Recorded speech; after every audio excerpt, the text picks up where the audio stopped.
Hello guys, welcome to Aadi's vlog. ഇന്ന് നമ്മൾ ഉണ്ടാക്കാൻ പോകുന്നത് നല്ല യമ്മി ചിക്കൻ റോസ്റ്റ് റെസിപ്പിയാണ് കേട്ടോ. എന്നാ വാ നമുക്ക് ഒരുമിച്ച് ഉണ്ടാക്കിയാലോ. ആദ്യം തന്നെ കുറച്ച് ചിക്കൻ എടുത്ത് നല്ല കഴുകി ഒരു തുള്ളി വെള്ളം പോലും ഇല്ലാതെ നല്ല സെറ്റാക്കി വെച്ചേക്കുവാണ് കേട്ടോ.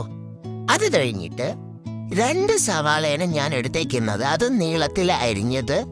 തക്കാളി ഉണ്ടല്ലോ ഗായ്സ്, നല്ല ചുവന്ന പഴുത്ത തക്കാളി ഞാൻ 2 കേട്ടോ എടുത്തിട്ടുള്ളത്.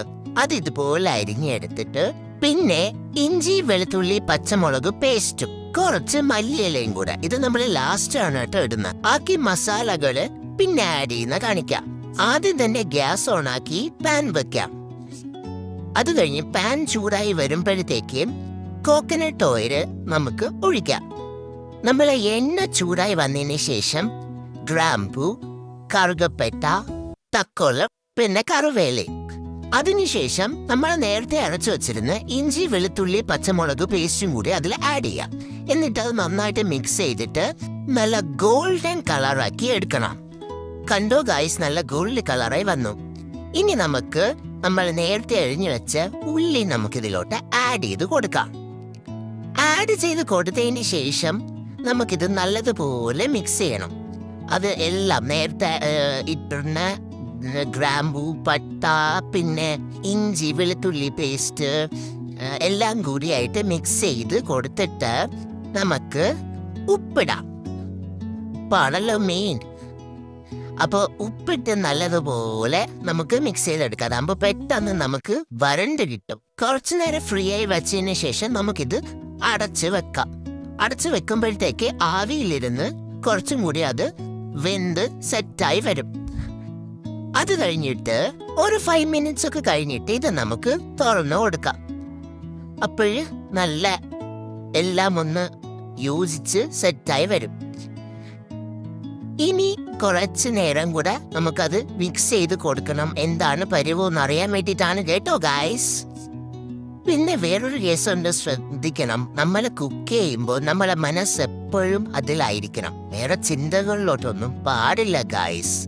കാരണം പിന്നെ നമുക്ക് ചിലപ്പോൾ ഉപ്പ് കൂടി പോവും, മുളക് കൂടി പോവും, അങ്ങനെയൊക്കെ ആയിരിക്കും. അത് എന്തെങ്കിലും കൂടിപ്പോയാൽ പിന്നെ വായിൽ പോലും വെക്കാൻ പറ്റത്തില്ല ഗായ്സ്.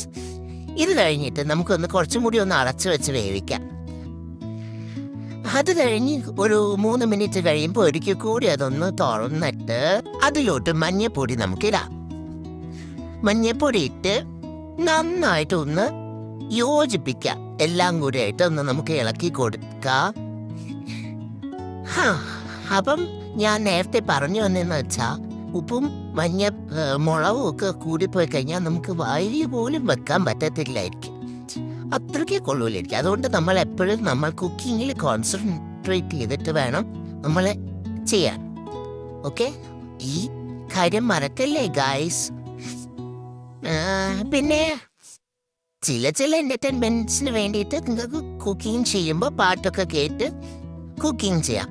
അതാകുമ്പോഴത്തേക്ക് നമ്മൾ മനസ്സൊന്ന് ഫ്രീ ആയി പാട്ടിൽ നല്ല വൈബടിച്ച് കുക്ക് ചെയ്യാൻ പറ്റും. ഞാൻ എങ്ങോട്ടോ പോയി. അത് കഴിഞ്ഞിട്ട് നമുക്കിനി നല്ലതുപോലെ ഇളക്കി കൊടുത്തു കഴിഞ്ഞ് അത് നല്ല മുരിഞ്ഞ് വരുമ്പോഴത്തേക്ക് അടുത്ത മസാലകൾ നമുക്ക് ഇട്ട് കൊടുക്കാം. വറുത്ത മല്ലിപ്പൊടിയും മുളക് പൊടിയാണ് കേട്ടോ ഞാൻ ഇടുന്നത്. അത് 3 ടീസ്പൂണാണ് ഇടേണ്ടത്. അത് കഴിഞ്ഞിട്ട് നമുക്ക് നന്നായിട്ട് ഇളക്കി കൊടുക്കാം. അതിൻ്റെ പച്ചമണം വരെ മാറണം. അതിനു വേണ്ടിയിട്ടാണ് നമ്മളിങ്ങനെ ഇളക്കി കൊടുക്കുന്നത്. പച്ചമണം മാറുന്നത് വരെ ഇളക്കണം. ഇളക്കി കഴിഞ്ഞിട്ട് 3 ടീസ്പൂൺ മുളക് പൊടിയും കൂടെ നമുക്കിടാം. ഈ മുളക് പൊടി എന്ന് പറയുമ്പോൾ എരിവുള്ളതും ഉണ്ട്, കാശ്മീരി ചില്ലി 2 മിക്സ്ഡ് ആയിട്ടുള്ള മുളക് പൊടിയാണ് കേട്ടോ ഞങ്ങൾ ഇടുന്നത്. അങ്ങനെ അതും കൂടി നമുക്ക് നന്നായിട്ട് മിക്സ് ചെയ്ത് കൊടുക്കാം ഇതിൻ്റെ കൂടെ. അപ്പോൾ അതിൻ്റെ പച്ചമണം കൂടെ മാറി കിട്ടും.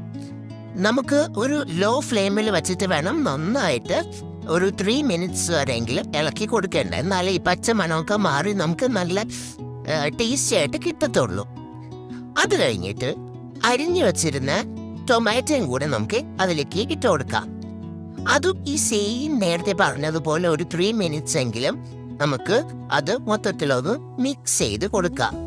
അത് നല്ല വെന്ത് വരുന്നത് വരെ അത് നന്നായിട്ട് നമ്മൾ മിക്സ് ചെയ്യണം. ഗായ്സ്, നിങ്ങളിത് കണ്ടോ? ഇതുപോലെ നന്നായിട്ട് മിക്സായി വരണം. എന്നിട്ട് ഇതിന്റെ ഇടയ്ക്ക് ഞാൻ കുറച്ച് വെള്ളം ചൂടായി തിളപ്പിച്ച് വെച്ചിട്ടുണ്ടായിരുന്നു. അത് നമുക്ക് കുറച്ച് ഇതിലേക്ക് ഒഴിച്ചു കൊടുക്കാം. വളരെ കുറച്ച് മതി, ഒരുപാട് ഒഴിക്കണ്ട. അതായത് നമുക്ക് കൂട്ട് മൊത്തത്തിലൊന്ന് മിക്സ് ചെയ്തെടുക്കാൻ വേണ്ടിയിട്ടായിരുന്നു. എന്നിട്ട് അത് നല്ലതുപോലെ തിളയ്ക്കണം. നല്ലതുപോലെ തിളയ്ക്കാൻ വേണ്ടി വെക്കണം. നമുക്ക് നന്നായിട്ട് മിക്സ് ചെയ്ത് നന്നായിട്ട് അത് തിളച്ച് വരണം. പക്ഷെ നിങ്ങൾ ശ്രദ്ധിക്കേണ്ട ഒരു കാര്യം, തീ എപ്പോഴും ലോ ഫ്ലെയിമിൽ തന്നെ വെക്കണം കേട്ടോ. എന്നിട്ട് ഇടയ്ക്ക് കൂട്ടി കൊടുക്കണം, ഇടയ്ക്ക് കുറച്ച് കൊടുക്കണം.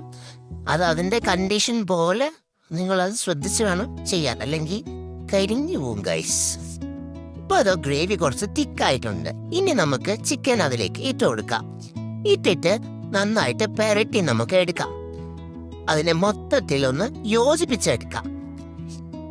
അതിനുശേഷം നമുക്ക് എന്തെന്ന് വെച്ച് കഴിഞ്ഞാൽ നമുക്ക് കുറച്ചു നേരം അടച്ച് വേവിക്കണം.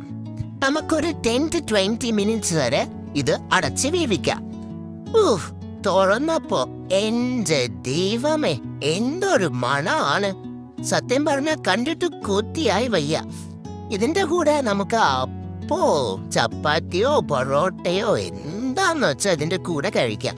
ഇതെല്ലാം കൂടി നന്നായിട്ട് തിളച്ച് വന്നതിന് ശേഷം നമുക്ക് ഗരം മസാലയും കൂടെ ആഡ് ചെയ്യാം. ഗരം മസാല എന്ന് പറയുമ്പോൾ നമുക്ക് ഇവിടെ ഇത് നമ്മളെ സ്വന്തം വീട്ടിൽ തന്നെ ഇത് വറുത്ത് പൊടിച്ചതാണ് കേട്ടോ. അതുകൊണ്ടാണ് നമ്മൾ ഇതിൽ കറിയിൽ ലാസ്റ്റ് ഇടുന്നത്. ഓൾറെഡി വറുത്തത് കൊണ്ട് മാത്രം. അല്ലെങ്കിൽ നമ്മൾ നേരത്തെ മസാല ഇട്ടതിൻ്റെ കൂടെ ഇട്ടതിനായിരുന്നു. പക്ഷേ ഇത് നമ്മൾ നേരത്തെ ഓൾറെഡി വറുത്ത് വച്ചിരുന്നത് കൊണ്ട് നമുക്ക് കറിയുടെ ലാസ്റ്റ് ഇട്ടാൽ മതി. അപ്പൊ ഇനി നമുക്ക് ഫൈനൽ ലുക്കിന് നമുക്ക് മല്ലിയിലയും കൂടെ ഇട്ടാൽ മതി ഗൈസ്. മല്ലിയിലയിൽ അത് എന്ത് കറിയല്ലേ ഗൈസ്. ഇനി നമ്മളുടെ ചിക്കൻ റോസ്റ്റിന്റെ റെസിപ്പി ഇത്രേ ഉള്ളൂ. മസ്റ്റ് ട്രൈ ചെയ്ത് നോക്കണം. നല്ല ടേസ്റ്റാണ്. എന്തിൻ്റെ കൂടെ വേണോ നിങ്ങൾക്ക് ഇത് കഴിക്കാം. അപ്പൊ നമ്മുടെ വീഡിയോ ഇഷ്ടപ്പെട്ടെങ്കിൽ ലൈക്ക് ചെയ്യുക, ഷെയർ ചെയ്യുക, സബ്സ്ക്രൈബ് ചെയ്യുക. പിന്നെ കൂടെ ആ ബെല്ലൈക്കനും കൂടെ പ്രസ് ചെയ്യാൻ മറക്കല്ലേ. അപ്പോൾ താങ്ക് യു ഫോർ വാച്ചിങ്. ബാക്കി മറ്റൊരു വീഡിയോയുമായി പിന്നെ കാണാം. Bye bye.